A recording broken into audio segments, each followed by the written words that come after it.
आज हम लोग शुरू करने जा रहे हैं क्वांटम केमिस्ट्री।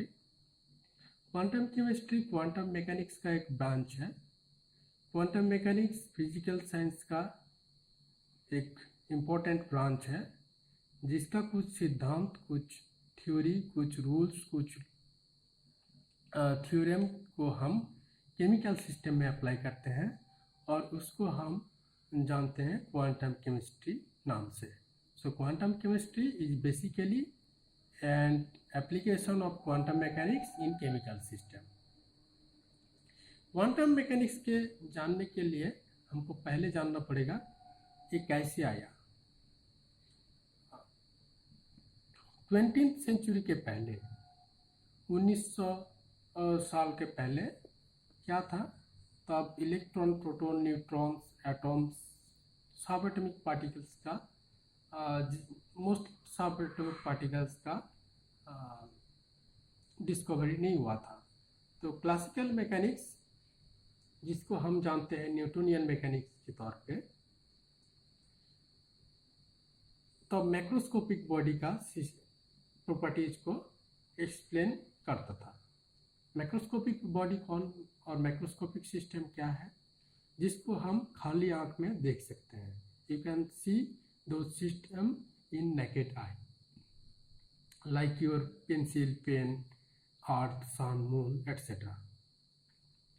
ये मैक्रोस्कोपिक सिस्टम का प्रॉपर्टीज को इजीली एक्सप्लेन किया जा रहा था क्लासिकल मैकेनिक्स में।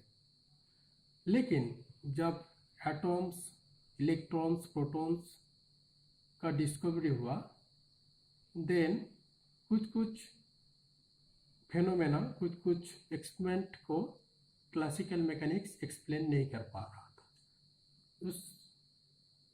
उस रिलेटेड एक्सपेरिमेंट से black body radiation, photoelectric effect, इसका सही एक्सप्लेनेशन क्लासिकल मैकेनिक्स में नहीं मिल पा रहा था। तो that time classical mechanics fails. And classical mechanics basically Newton's law of motion and Maxwell's electromagnetic theory के ऊपर डिपेंड करके चलता है। तो black body radiation, photoelectric effect को एक्सप्लेन करने के लिए मैकेनिक्स का दूसरा एक नया ब्रांच आया, उसको क्वांटम मैकेनिक्स बोलते हैं। एंड क्वांटम मैकेनिक्स क्या है? एक नया ब्रांच मैकेनिक्स का, जो कि माइक्रोस्कोपिक पार्टिकल्स, माइक्रोस्कोपिक सिस्टम्स को, प्रॉपर्टी को बहुत अच्छे से एक्सप्लेन कर पा रहा था। माइक्रोस्कोपिक पार्टिकल्स क्या क्या है? माइक्रोस्कोपिक पार्टिकल्स जिसको हम खाली आंख में नहीं देख सकते हैं, that means your atom, molecules, electrons, protons and so on, these are called microscopic particles. तो ये इजीली एक्सप्लेन कर पा रहा था ब्लैक बॉडी रेडिएशन को एंड फोटोइलेक्ट्रिक इफेक्ट को। ये जो quantum mechanics is basically based on different rules, different set of theories given by different scientists. Number 1 is de Broglie hypothesis, number 2 is Heisenberg uncertainty principle, Schrödinger wave equation, etc. Classical mechanics जैसे Newton's law of motion, Maxwell electromagnetic theory के ऊपर mostly depend करता था, तो quantum mechanics भी different theory के ऊपर depend करता है, जिसमें से de Broglie hypothesis, Heisenberg uncertainty principle और श्रोडिंगर वेव इक्वेशन और कुछ इम्पोर्टेंट है। तो क्वांटम केमिस्ट्री पढ़ने के लिए एक बेसिक अंडरस्टैंडिंग चाहिए मैथमेटिक्स का, दैट इज कैलकुलस का। उसके लिए जानना पड़ेगा basic calculus, that means differentiation, integration, differential equation, ये सब मैथमेटिकल कॉन्सेप्ट को थोड़ा जानना पड़ेगा। And you can find all those things in any standard calculus book of undergraduate और even class 12 standard books. Okay, those who have not comes from pure mathematics background, they have to study these small all mathematical concepts, and then only we can go for our next the discussion of quantum chemistry. तो quantum chemistry का discussion शुरू करने के पहले हम थोड़ा इसका background के बारे में जानेंगे, how this quantum mechanics quantum chemistry comes. That is basically हम क्या करेंगे, एक क्वांटम मैकेनिक्स कैसे है क्लासिकल मैकेनिक्स के, इसका इवोल्यूशन के बारे में हम थोड़ा थोड़ा जानेंगे। उनमें से पहला जो चीज़ आता है that is thermal radiation. Thermal radiation का मतलब क्या है, इसमें दो वर्ड है, one is thermal, second is radiation.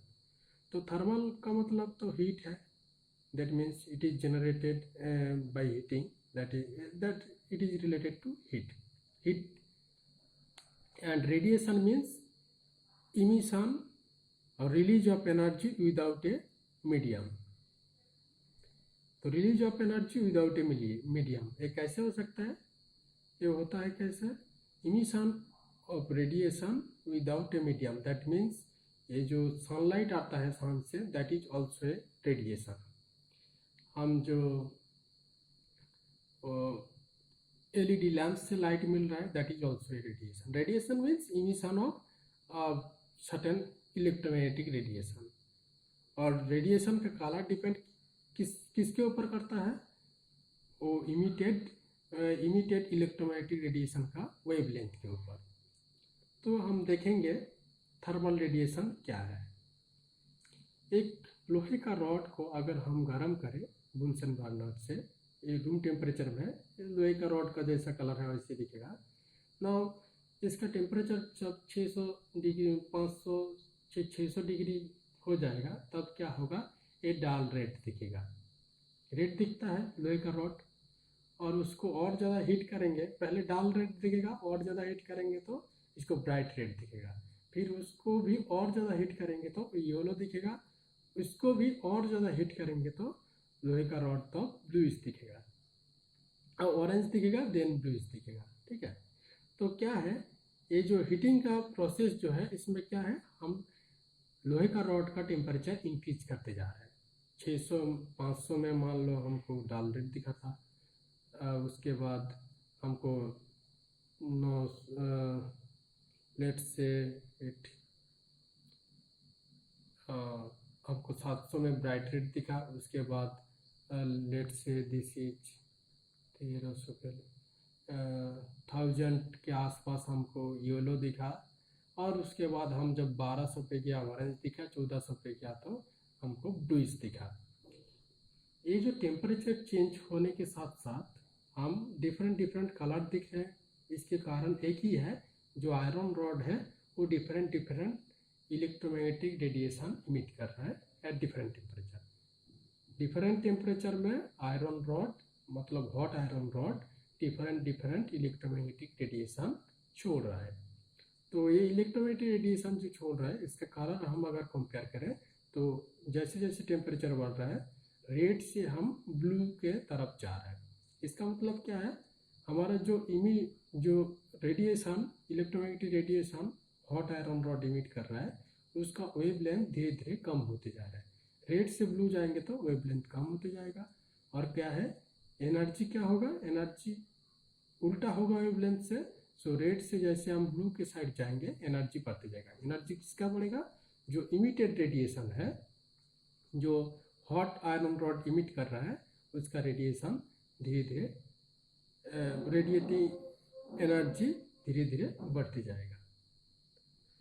सो ये जो टेम्परेचर के साथ साथ रेडिएशन दिखा रहा है एंड रेडिएशन का कैरेक्टर चेंज होते जा रहा है, इसको हम बोलते हैं थर्मल रेडिएशन। थर्मल रेडिएशन क्या है, thermal radiation of A hot iron rod. Okay, this is the thermal radiation given by A hot iron rod. तो थर्मल रेडिएशन का डेफिनेशन क्या है, इससे हम एक सिद्धांत में आए हैं, अगर किसी वस्तु को हम बहुत ज़्यादा हीट करें तो एक टाइम आएगा और एक टेम्परेचर आएगा, अगर वो सब्सटेंस वो टेम्परेचर को सस्टेन कर पाए, दैट मीन्स आयरन रॉड को 700 डिग्री सेंटीग्रेड में हीट करोगे तो वो कलर शो करेगा, लेकिन if you heat a wood then it will not sustain. Okay, so जो सब्सटेंस टेम्परेचर को सस्टेन कर पाएगा वो इनफ टेम्परेचर में एनफ हाई टेम्परेचर में क्या करेगा, खुद ब खुद कुछ कलर इमिट करेगा, that becomes self luminous glowing. उसको बोलते हैं, ये जो प्रोसेस है हाई टेम्परेचर में कुछ कलर शो करने का, that called as thermal radiation. Okay, ये थर्मल रेडिएशन क्यों आता है, इसका कारण हम अब देखेंगे। नंबर 1, कोई भी वस्तु एनवायरनमेंट में है तो वो क्या करता है, कुछ रेडिएशन इमिट करता है, कुछ रेडिएशन एब्जॉर्ब करता है। ये जो ग्रीन कलर का ब्लू कलर का पेन है, इसको ब्लू देख रहे हैं because it is emitting blue colour and absorbing other colours. ठीक है, सो सर्टेन रेडिएशन को इमिट करता है एंड सर्टेन रेडिएशन को एब्जॉर्ब करता है। जैसे फॉर एग्जाम्पल दिस इज बड़ा जो बॉक्स है, this is your surroundings and this छोटा बॉक्स इज योर मटेरियल। एक मटेरियल है जिसका टेम्परेचर 700 डिग्री केल्विन है, और हमारा जो सराउंडिंग्स है उसका temperature room temperature about 300 kelvin, तो 400 केल्विन का अंतर है। जब कोई वस्तु उसका एनवायरनमेंट का टेम्परेचर से ज़्यादा टेम्परेचर है उसका, तब क्या करता है, वो ज़्यादा एनर्जी इमिट करता है, देन इट एब्जॉर्ब। ओके, और एनर्जी कहाँ इमिट करेगा, एनर्जी सराउंडिंग में इमिट करेगा। एंड ये इमिशन प्रोसेस कितने टाइम तक रहेगा, जितना टाइम तक ये दोनों के बीच थर्मल इक्विलिब्रियम ना अचीव करे। दैट मीन्स ये क्या होगा, ये हॉट जो बॉडी था ये धीरे धीरे एनर्जी इमिट करेगा, ज़्यादा एब्जॉर्ब कम कर रहा है, तो एनर्जी सराउंडिंग में जाएगा। किसी भी वस्तु जो हाई एनर्जी रहता है उसका जनरल टेंडेंसी होता है एनर्जी इमिट करके लो एनर्जी होकर स्टेबिलिटी गेन करे। Energy low is high stable, energy high is less stable. Energy low stable, ये कॉन्सेप्ट के बेसिस में किसी भी सिस्टम काम करता है, और दुनिया का किसी भी सिस्टम चाहता है स्टेबिलिटी गेन करने के लिए। सो हॉट जो वस्तु था वो इमिट करेगा रेडिएशन, दैट मीन्स इमिट करेगा एनर्जी, एंड एनर्जी छोड़ेगा किसमें, सराउंडिंग्स में। सो अब एक टाइम आएगा जहाँ ये दोनों का टेम्परेचर, सराउंडिंग और सब्सटेंस का टेम्परेचर इक्वल हो जाएगा एंड ये थर्मल इक्विलिब्रियम अचीव करेगा। थर्मल इक्विलिब्रियम जैसे ही अचीव करेगा उस टाइम क्या होगा, ये जो इमिशन प्रोसेस था वो धीरे धीरे कम हो जाएगा, इवन एक टाइम आएगा स्टॉप हो जाएगा। सो जब हॉट था बॉडी तो इमिट कर रहा था रेडिएशन, दैट मीन्स इमिट कर रहा था एनर्जी, देन क्या होगा, ये धीरे धीरे कूल होते जाएगा, हॉट बॉडी कूल होते जाएगा एंड सराउंडिंग धीरे धीरे गर्म होते जाएगा। तो एक टाइम आएगा जब थर्मल इक्विलिब्रियम अचीव हो जाएगा दोनों systems, hot body and surroundings में, तो उस time there will be no emission of radiation from the hot body. Now हम देखेंगे characteristics of thermal radiation. Thermal radiation का कैरेक्टरिस्टिक्स क्या है, देखे थे हम, टेम्परेचर जब बढ़ा रहे हैं dim red colour bright red में कन्वर्ट हो रहे हैं। डीम से ब्राइट जाने का मतलब क्या है, रेड कलर एक ही है बट डीम से ब्राइट हो रहा है, दैट मीन्स इंटेंसिटी बढ़ रहा है। डीम से ब्राइट में जाने के का एक कारण है, that means the emitted radiation का इंटेंसिटी बढ़ रहा है। इंटेंसिटी क्या है, इंटेंसिटी बढ़ना मतलब एनर्जी बढ़ना। सो जैसे टेम्परेचर बढ़ाएंगे थर्मल रेडिएशन का अमाउंट बढ़ जाता है और थर्मल रेडिएशन का एनर्जी बढ़ जाता है, इसीलिए डीम से ब्राइट रेड हो जाता है। और एक है, अगर टेम्परेचर बढ़ाएंगे तो क्या होता है, एक dim red bright red yellow हो जाता है, येलो के बाद ऑरेंज ब्लू ऐसे चेंज होता है कलर। सो कलर जो चेंज होता है टेम्परेचर के साथ वो कैसे होता है, विथ इंक्रीजिंग टेम्परेचर रेड से ब्लू शिफ्ट होता है, ब्लू के साइड शिफ्ट होता है, दैट मीन्स वेवलेंथ धीरे धीरे कम होते जाता है एंड रेडिएंट एनर्जी का जो अमाउंट है वो धीरे धीरे बढ़ने लगता है, बिकॉज रेड का जो एनर्जी है वो कम है और ब्लू का एनर्जी ज़्यादा है, तो धीरे धीरे रेडिएंट एनर्जी का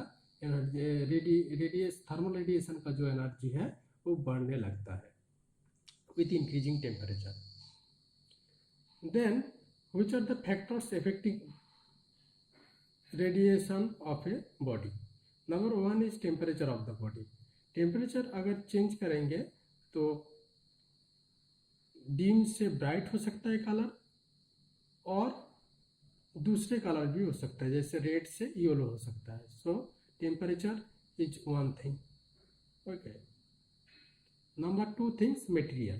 मटेरियल मीन्स जो सब्सटेंस है वो किस केमिकल कंपोजिशन है इसका, किस मटेरियल से बना हुआ है. जैसे आयरन रॉड एक टाइप का रेडिएशन देगा, सेम टेम्परेचर में कॉपर रॉड दूसरे टाइप का देगा, एल्यूमिनियम रॉड और दूसरा देगा. So this is depend on material. Number three है size of the material. Size अगर मैं एक छोटा सा टुकड़ा लूँ और एक बड़ा सा टुकड़ा लूँ, देन सेम मटेरियल का, let's say this is a iron substance, this is also a iron substance. दोनों का अगर मैं थर्मल रेडिएशन कंपेयर करूँ, ये दोनों का कैरेक्टरिस्टिक्स अलग होगा. ओके. उसके बाद हम देखेंगे रेडिएंट एनर्जी डेंसिटी. एक इम्पोर्टेंट चीज that is radiant energy density. इसको कैपिटल यू से डिनोट करते हैं. तो कैपिटल यू इक्वल टू क्या होता है, total energy density, that is the total energy emitted by the hot body, that is the total thermal energy emitted by the body by total volume of the body. That is the energy density with respect to volume. तो energy density, radiant energy density किसके ऊपर depend कर रहा है? Number one is temperature, number two is material, same thing like previous, and number third is your surface condition. Surface conditions means the surface of this body is rough or smooth, plane, smooth or plane. Rough surface के लिए एक type का होगा radiation, smooth surface के लिए एक type का होगा. So it is a surface dependent phenomena. So surface condition also matter of the radiant energy density. So आज हमने क्या क्या सीखा? Number one is how quantum chemistry evolves from quantum mechanics, और क्वांटम मैकेनिक्स कैसे classical mechanics से generate हुआ. Number two is thermal radiation क्या होता है, थर्मल रेडिएशन के लिए कैरेक्टरिस्टिक्स कैसे चेंज होता है टेम्परेचर के साथ, और क्यों होता है thermal radiation, and thermal radiation को कंट्रोल करने के लिए क्या क्या पैरामीटर है, एंड इसका कैरेक्टरिस्टिक्स क्या है. Then we have learn radiant energy density. Radiant energy density is nothing, it is the energy density per unit volume. इसको ऐसे भी बोल सकते हैं, energy density, radiant energy density is the energy per unit volume. If you V is 1 then and volume is unity, then whatever the energy, that will be the total energy, total radiant energy per unit volume is called radiant energy density of the body which is emitting a thermal radiation or which is giving a thermal radiation. Okay, and ये किस किस के ऊपर depend करता है? Temperature, material and surface